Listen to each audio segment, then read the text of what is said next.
Welcome to the Prof G Pod's Office Hours. This is the part of the show where we answer your questions about business, big tech, entrepreneurship, and whatever else is on your mind. If you'd like to submit a question, please email a voice recording to officehours@profgmedia.com. Again, that's officehours@profgmedia.com. First question. Hi Scott, this is Sakshi from India. I want to know what you think will be the future of content creators economy. Now I see everyone is creating content. Everybody is making tons of money in reels and by making videos that add no value to anyone's life. What do you envision for the future of content creators and the economy surrounding them?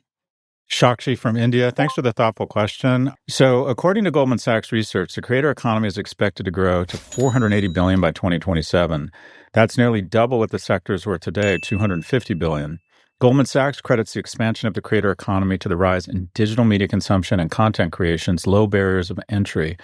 Analysts anticipate that the growth of the creator economy will be driven by increased investment in influencer marketing and payouts from platforms, which are supported by revenues generated from ads on short-form video platforms. So this is fascinating. It's growing. Goldman Sachs research forecasts that 50 million global creators will experience a compound annual growth rate of 10 to 20% over the next 5 years. Currently, only 4% of content creators globally make more than $100,000. So, okay, there's some really good things. One, the traditional gatekeepers aren't there. You can start making TikToks from your phone. And I have discovered a ton of great content. I like watching Economists. The TikTok algorithm figures out that I'm into kind of wonky stuff around World War II history or, basic or kind of economic trends. And it serves me up some really fascinating people that I wouldn't have found otherwise. I see a few problems. The first is that the platforms, there's much fewer platforms than there are creators. And so the majority of the economic value is being garnered or captured by the platforms.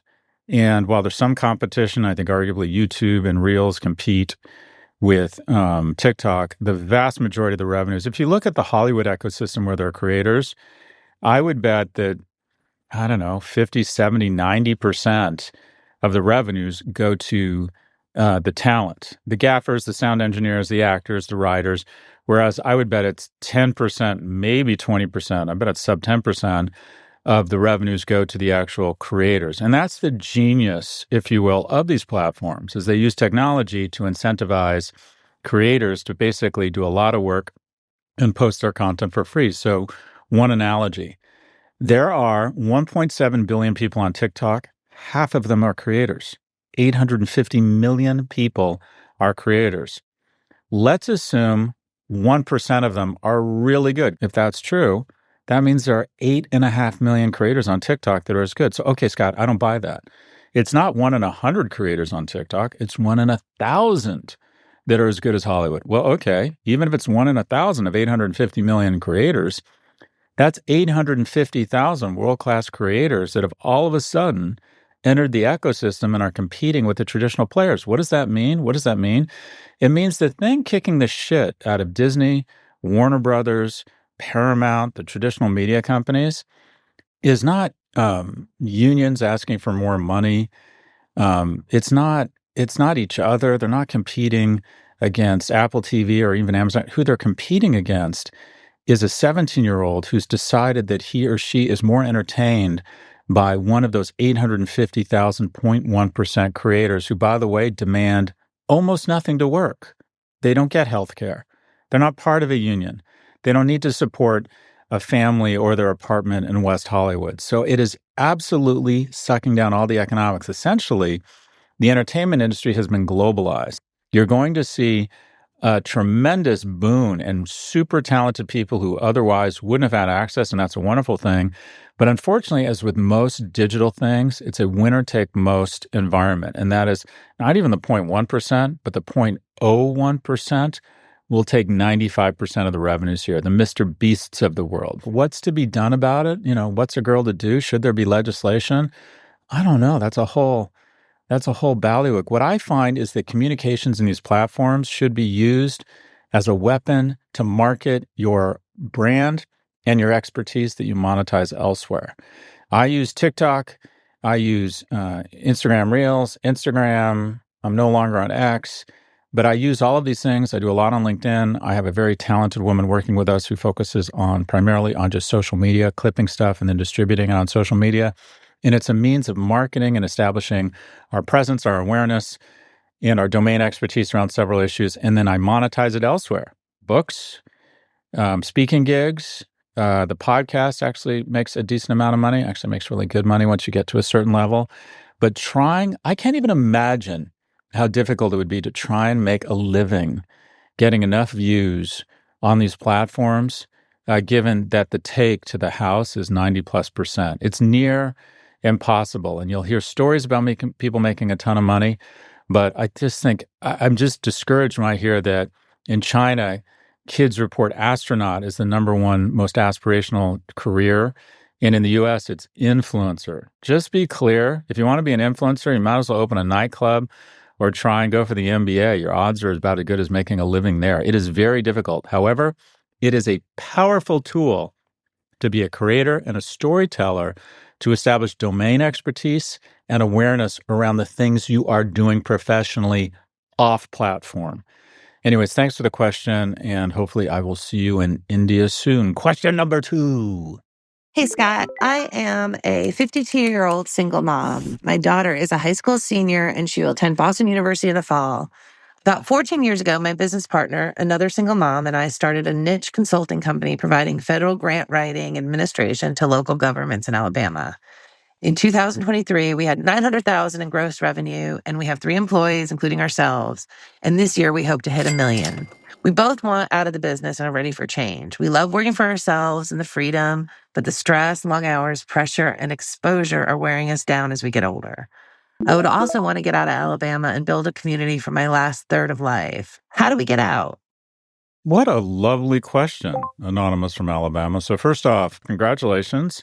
It sounds like your daughter is tracking. That's what we all want as parents, is we all want a kid who's a senior in high school going to a good school. So well done.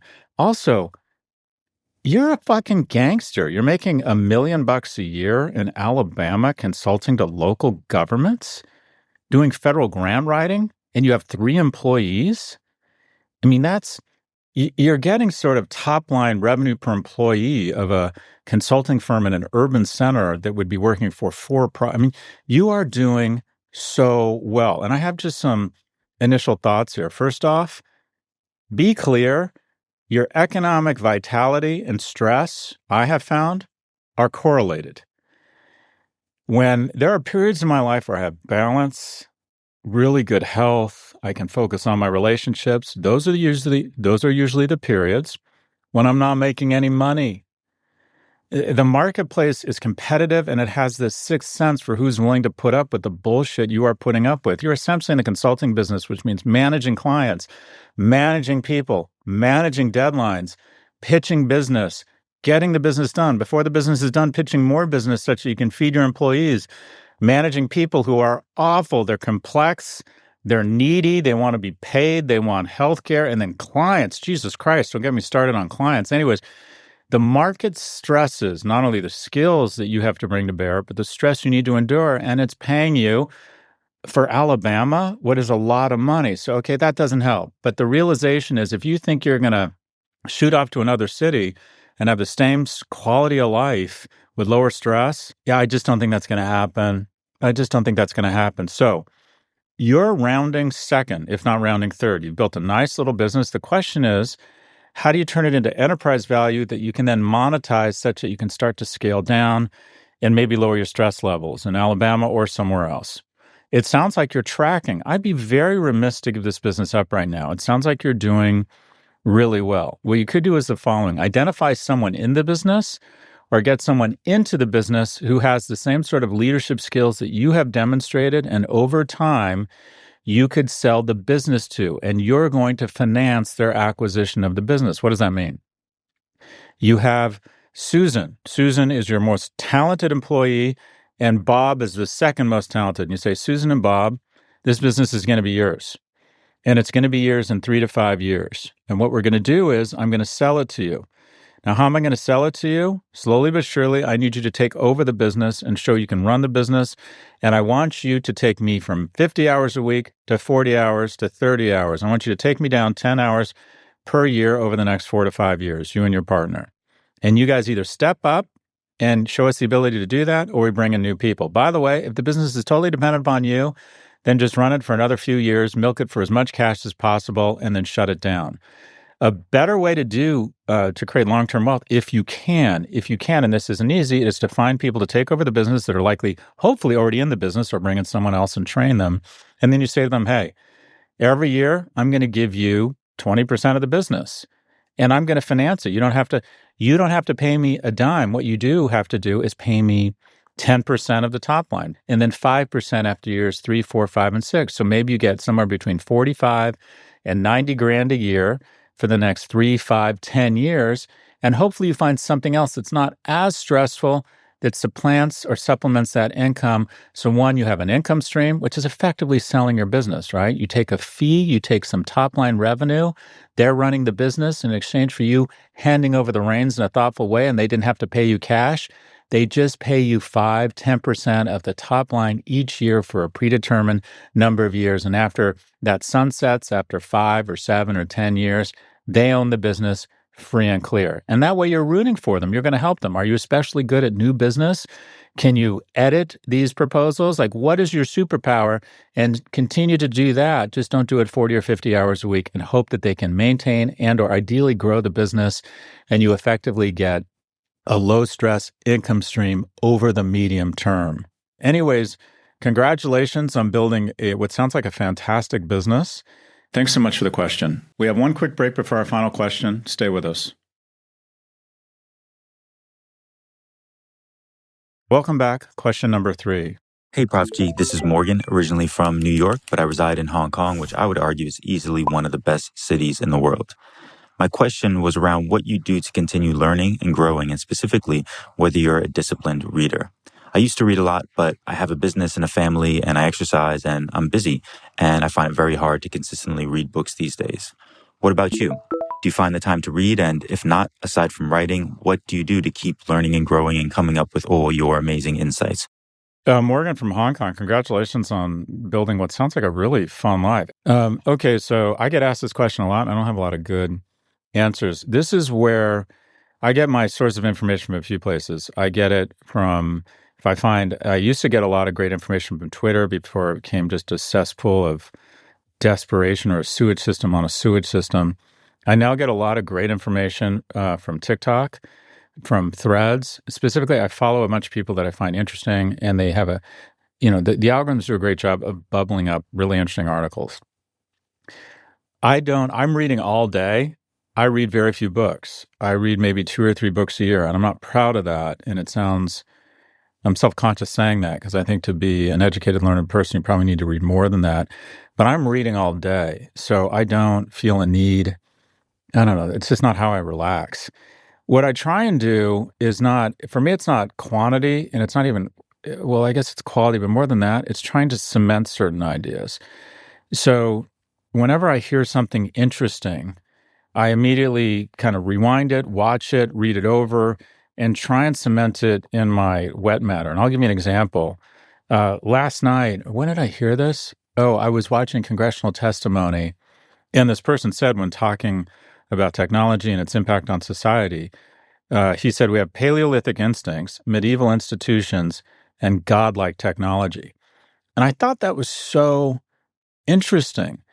The way he put that. Also, what really is the source of my inspiration is young people. Specifically, we do an editorial call every week here at Prof G, and the young people, I say the young people, that's ages, they're young, whatever, average. I think not the average age, because me and the president who runs this company bring it up dramatically, but the median, I think it's probably 25 or 26. It's a bunch of overeducated, super impressive, super smart young people. And they pitch me and the whole team. There's about 12 or 14 of us. I guess I should probably know how many people actually work here on ideas. And these kids, they're so inspiring, and they'll find a twist on something, and they say something, and their view on things. And they're sort of my muses, if you will. Is it muses or musae? And that's a key thing, is that do your best to find a group of people who you find inspiring. But I bet if you started calling people about questions about the market, questions around, or just having people you can have conversations with around this stuff, create a circle of people who you think are just incredibly bright and blue flame thinkers that you can have dinner with, call on the phone, and work through ideas on. I find that that's a great way to really bang on issues and discover insights. Sometimes on these editorial calls, we'll go for an hour, hour and a half, and we don't come up with jack shit. And other times someone will say something, and I'll think, that's it. That's it. Someone was talking about on our last editorial call that Klarna is laying off 700 people, or that AI is using chatbots in place of 700 customer service engines. And I thought, oh my God, this AI is corporate Ozempic. And we wrote a whole thing on it. I also think it's really powerful if you really want to understand a domain. If you really want to understand a domain, it's not about reading about it. It's about writing about it, because then it forces you to read about it and organize your thoughts. Anyways, really appreciate the question. It's something I'm thinking about a lot. I'm trying to be more engaged. I'm trying to get out more. As I get older, I'm becoming more of a recluse. I can stay 2-3 days and not leave my house, and that's bad for me. I know that, but I'm sort of find myself withdrawing from the world a little bit. It's a little bit scary, and I realize it's bad, but I'm just getting so comfortable not being around people. I don't especially like people, but you have to bounce off of other people such that your ideas can have sex and come up with better ideas. So I don't know. Let me just end by saying, if you want to learn more, if you want to have more sources of information, get out more. That's all for this episode. Again, if you'd like to submit a question, please email a voice recording to officehours@profgmedia.com.